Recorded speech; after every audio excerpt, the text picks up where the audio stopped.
कांसीराम साहब ने एक बात कही है कि भाजपा नागनाथ है, कांग्रेस सांपनाथ है। मैं ये बात कई बार कह चुका हूँ। अन्य विपक्षी पार्टियां हमारे लिए हरी घास के सांप हैं, जो तीनों ही खतरनाक हैं। ये हम नहीं कह रहे। तो कांग्रेस ये चाहती है कि बीजेपी भले ही लंबे समय शासन करे, लेकिन जो समतामूलक समाज की स्थापना की आइडियोलॉजी की जो अम्बेडकरी आइडियोलॉजी है वो सरकार में कभी ना आए। भले ही बीजेपी 10 साल 5 साल राज करे, उससे कोई उसको फर्क पड़ने वाला है नहीं। बीजेपी ही कांग्रेस है, कांग्रेस ही बीजेपी है। इसलिए वो क्यों आवाज़ उठाएंगे?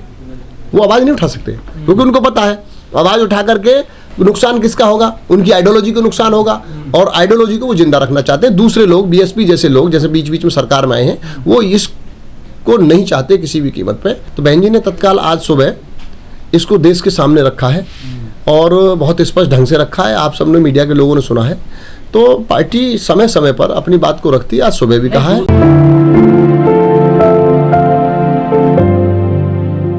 लोकसभा का चुनाव का समय कम है, उसको ध्यान में रखते हुए, चूंकि जैसे समय के हिसाब से ही तो रखा जाएगा ना, तो तैयारी का जो समय है वो पर्याप्त समय अब मिल रहा है। और जैसे जैसे चुनाव नज़दीक आएगा वो इसी किस्म का जो अब देश में रहेगा।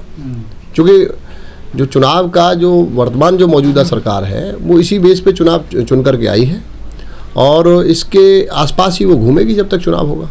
नहीं, बीजेपी के जो सहयोगी जो संगठन हैं वो कौन है? जैसे विश्व हिंदू परिषद हुआ, आरएसएस हुआ, या जो कंप्लीटली जो हिंदूवादी जो विचारधारा के जो सारे जो संगठन हैं, वो सब बीजेपी के इर्द गिर्द वाले जो लोग हैं ना, वो तो ऐसे नहीं कह सकते हम लोग। तो क्या देश का माहौल बिगाड़ने की कोशिश की जा रही है?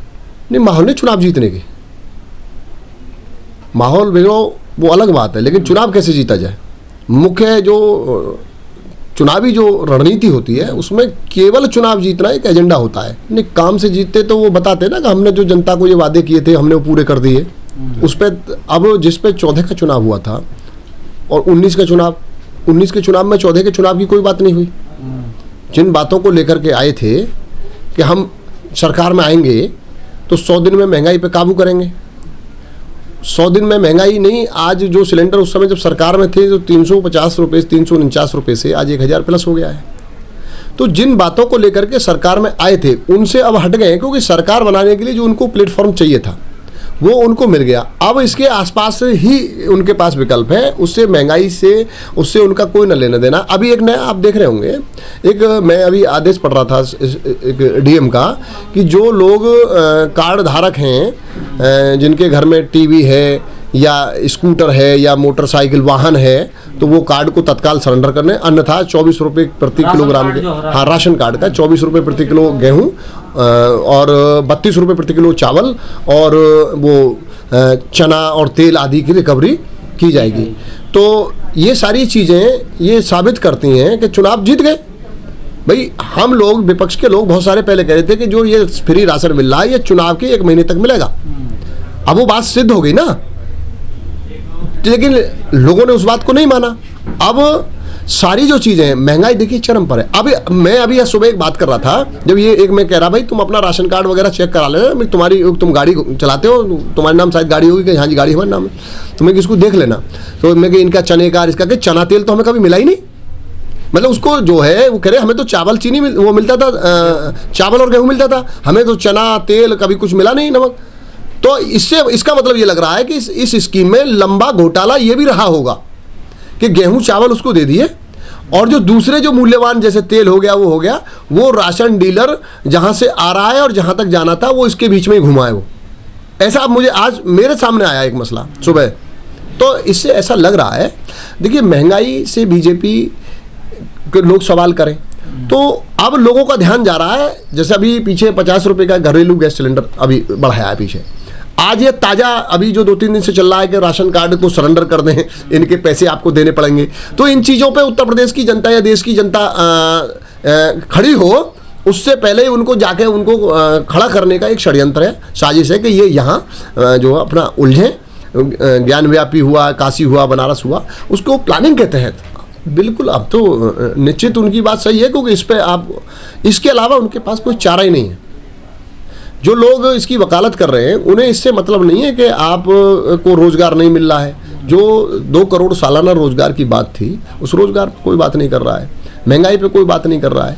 इन सारी चीज़ों पे कोई बात ना करें, उसका ध्यान बटाने के लिए। अच्छा, जो लोग, जो जिम्मेदार नागरिक हैं, जो जिम्मेदार पार्टी हैं, वो अगर कोई बात कर रही हैं तो उनकी बात को लोग ना सुने और यहाँ ध्यान दें। हमारा शिवलिंग और मस्जिद की बात नहीं कर रहे हैं। देश में कानून के हिसाब से काम चलना चाहिए, संविधान के हिसाब से काम चलना चाहिए।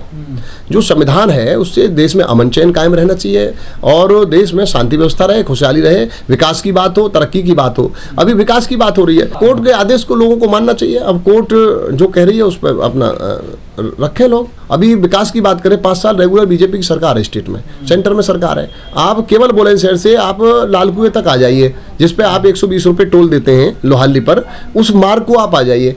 वो आप अपनी गाड़ी लेकर के, आपकी अपनी गाड़ी वहाँ आपको दादरी तक लाते में आपको इतना कष्ट होगा कि आप उस यात्रा को कर नहीं सकते। 120 रुपये इधर से देते, 240 रुपये रोड टैक्स देने के बावजूद भी सड़क की हालत क्या है वहाँ लोग देख रहे हैं, जानते हैं सब, आप भी जाकर के देख सकते हैं।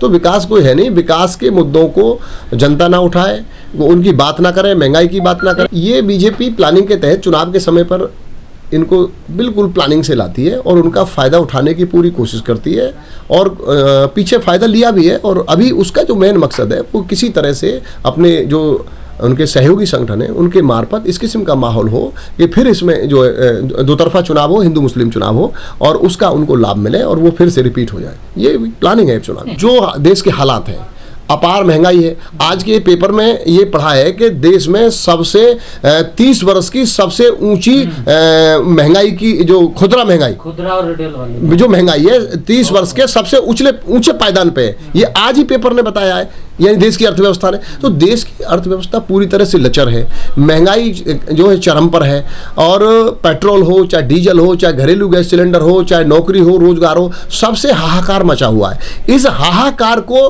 कवर करने के लिए, इसको प्रोटेक्ट करने के लिए, इसके लेकर के जनता सड़क पे ना आए, तो ये उनके लिए इससे बेहतर कोई दूसरा नहीं हो सकता है। अभी आपने एक पत्रकार बंधु उनसे एक सवाल कर रहे थे स्वामी रामदेव जी से कि आपने ये कहा था कि हम बीजेपी की सरकार बनवाओ, 25-30 रुपए किलो लीटर तेल हम जो दिलवाएंगे, 25-30 रुपए लीटर आपको तेल मिलेगा। ये बात अभी एक पत्रकार बंधु ने, हम लोग देख रहे थे तो पूछ लिया, तो क्या जवाब दिया उन्होंने कि तेरे ठेका ले रखा, मैं तेरे सवालों का जवाब दूं तो हमारी पूछ पाड़ लेगा। तो ये ऐसी क्योंकि उनको पता जो उनका मकसद था उस मकसद को हासिल करने में वो कामयाब हुए हैं और मकसद उनको मिल गया है। अब इस जो सरकार है इसको किसी कीमत पर वो खोने नहीं देना चाहते, उसके लिए कुछ भी जतन करना पड़े। और सरकार जो है जिस वर्ग की आती है वो वर्ग आप सब लोग समझ रहे हैं कि जो मुनाफा वाला व्यक्ति है वो कभी नुकसान नहीं झेल सकता। कुल मिलाकर चुनाव की तैयारियां हैं, पूरी तरह से चुनावी तैयारी है, पूरी तरह से चुनावी तैयारी है और उस चुनाव की प्लानिंग के तहत ये सारी चीजें हैं।